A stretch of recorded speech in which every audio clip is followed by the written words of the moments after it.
Sahabat Golden Pill, kali ini saya akan membahas strategi penjualan dan menentukan harga jual serta food costingnya. Jadi videonya sudah kita buat kemarin, yaitu menunya adalah Collins Pop Macaroni dan juga Collins Lollipop Churros. Kita mulai dari strategi penjualan produk.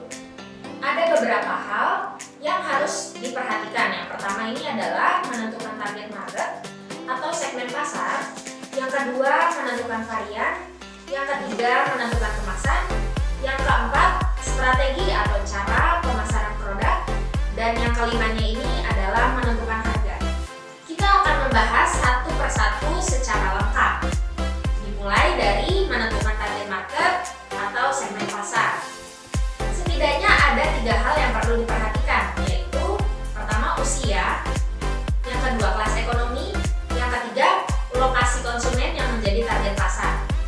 Yang pertama usia. Perlu ditentukan produk kita akan dipasarkan di kalangan konsumen range usia berapa. Contohnya anak-anak, remaja, atau dewasa. Yang kedua ada kelas ekonomi. Perlu diperhatikan nih kelas ekonomi konsumen yang menjadi sasaran utama, sehingga spesifikasi produk dapat disesuaikan mulai dari bahan baku dan lainnya. Yang ketiga ada lokasi. Selain usia, lokasi konsumen menjadi target yang perlu juga diperhatikan agar kita bisa membuat satu produk yang tepat sasaran dan diinginkan atau disukai konsumen yang menjadi target market kita. Nah, tadi kita sudah membahas cara menentukan target market serta segmen pasar. Yang selanjutnya ini yang kedua kita akan membahas cara menentukan varian. Jadi jika kita sudah mengetahui siapa konsumen yang menjadi target market kita lebih mudah menentukan varian, rasa yang kita prediksi dan disukai oleh konsumen. Sebagai contohnya, yang pertama itu adalah varian rasa pedas dan porsi yang besar itu lebih cocok untuk konsumen usia dewasa.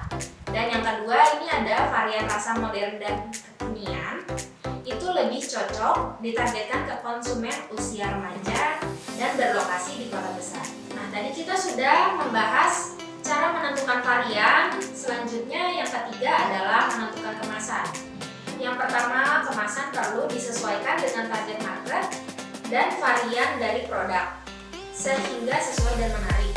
Dan yang kedua, kemasan perlu dibuat ergonomis, dalam artian konsumen nyaman memegang kemasan pada saat menikmati dan menggunakan produk kita.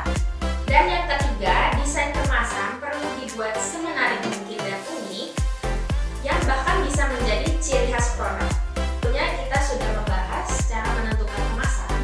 Selanjutnya yang keempat kita akan membahas strategi atau cara memasarkan.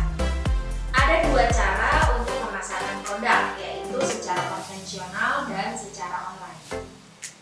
Nah, kita akan membahas yang pertama ini secara konvensional, yang merupakan penjualan secara langsung yang baiknya dilengkapi dengan beberapa materi promosi seperti kartu nama bisnis resmi, flyer atau brosur, dan lain-lainnya.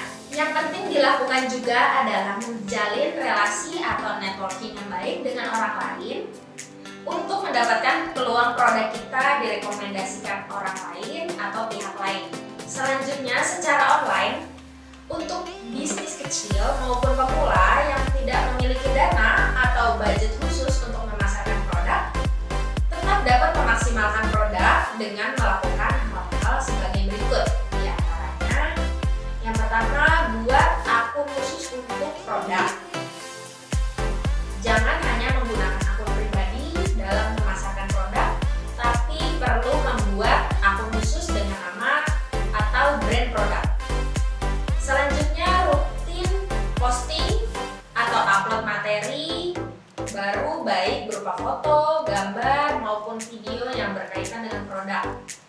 Selanjutnya, membagikan info akun ke relasi-relasi untuk memfollow, add, like, dan share sehingga akun dan produk kita dikenal lebih luas. Selanjutnya, membuat program giveaway bersyarat untuk memfollow atau add, like, dan share akun sosial media produk dan postingannya agar akun produk kita terlihat aktif dan interaktif. yang terakhir kita akan menentukan harga jual.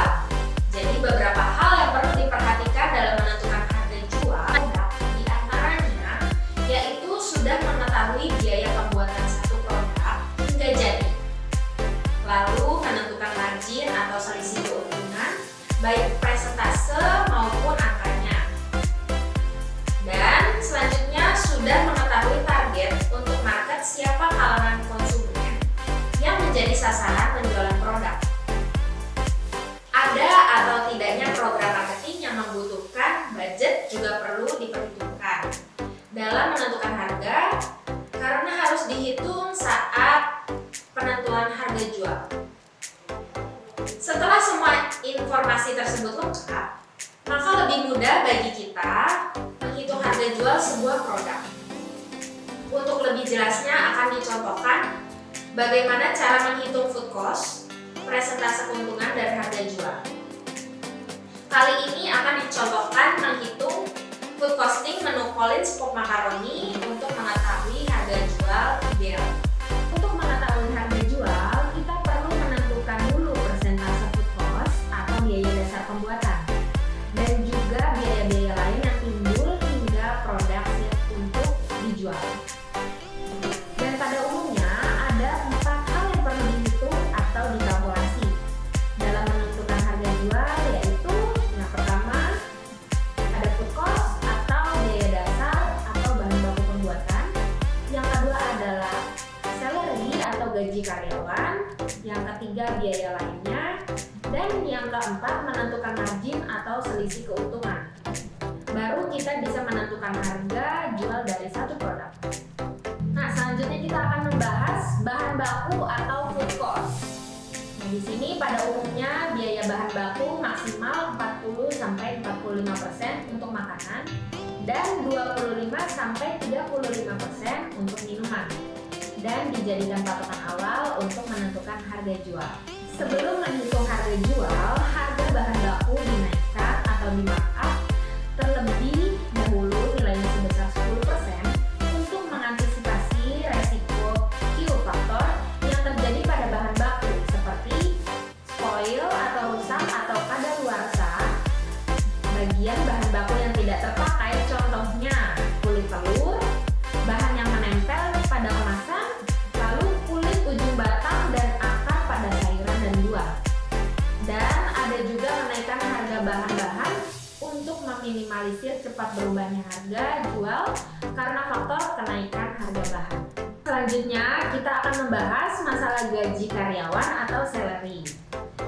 Gaji karyawan atau tenaga kerja baiknya tetap dihitung walaupun proses produksi atau pembuatan masih dikerjakan sendiri atau secara langsung. Tujuannya agar saat usaha berkembang dan membutuhkan tambahan tenaga kerja atau karyawan, kita sudah memasukkan biaya tersebut di komposisi perhitungan harga jual dan tidak perlu menyesuaikan harga jual secara signifikan. Selanjutnya kita akan membahas biaya lain yang terdiri dari utility cost dan overhead. Nah, utility cost atau biaya yang timbul erat kaitannya dengan penggunaan energi seperti air, listrik, dan gas baik saat produksi maupun operasional secara keseluruhan. Dan overhead atau biaya lain yang timbul selain biaya pada komponen bahan baku, gaji karyawan, atau utility bisa berupa biaya penyusutan nilai alat, sewa gedung atau kendaraan, atau alat jika ada, pajak usaha, transportasi atau pengantaran, asuransi karyawan, uang keamanan, kebersihan, dan lain-lain. Selanjutnya kita akan membahas selisih keuntungan atau margin. Angka presentase tersisa untuk menggenapkan harga jual menjadi 100%.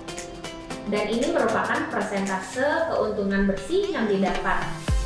Persentase keuntungan bisa saja berubah tergantung menurun atau meningkatnya beban biaya operasional. Yang pertama, kita perlu menghitung food cost atau bahan baku dengan cara menjumlah biaya bahan yang diperlukan untuk membuat satu porsi Collins Pop Macaroni. Detailnya seperti ini.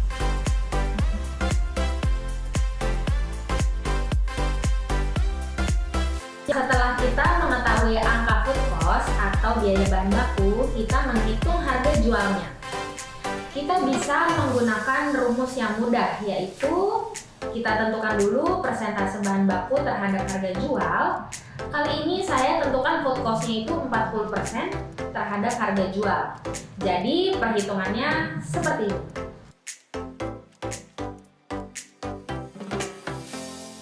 Sekarang kita tentukan angka gaji karyawan sebesar 15%, biaya lain sebesar 15%, dan sisanya 30% merupakan selisih keuntungan.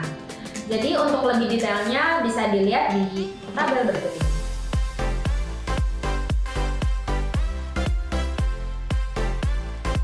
Udah tahu kan bagaimana cara menghitung food cost dan menentukan harga jual Collins Pop Macaroni? Untuk menghitung food cost dan harga jual menu lainnya yaitu Collins Lollipop Churros, kita bisa lakukan dengan cara yang sama. Untuk detailnya di tabel berikut ini.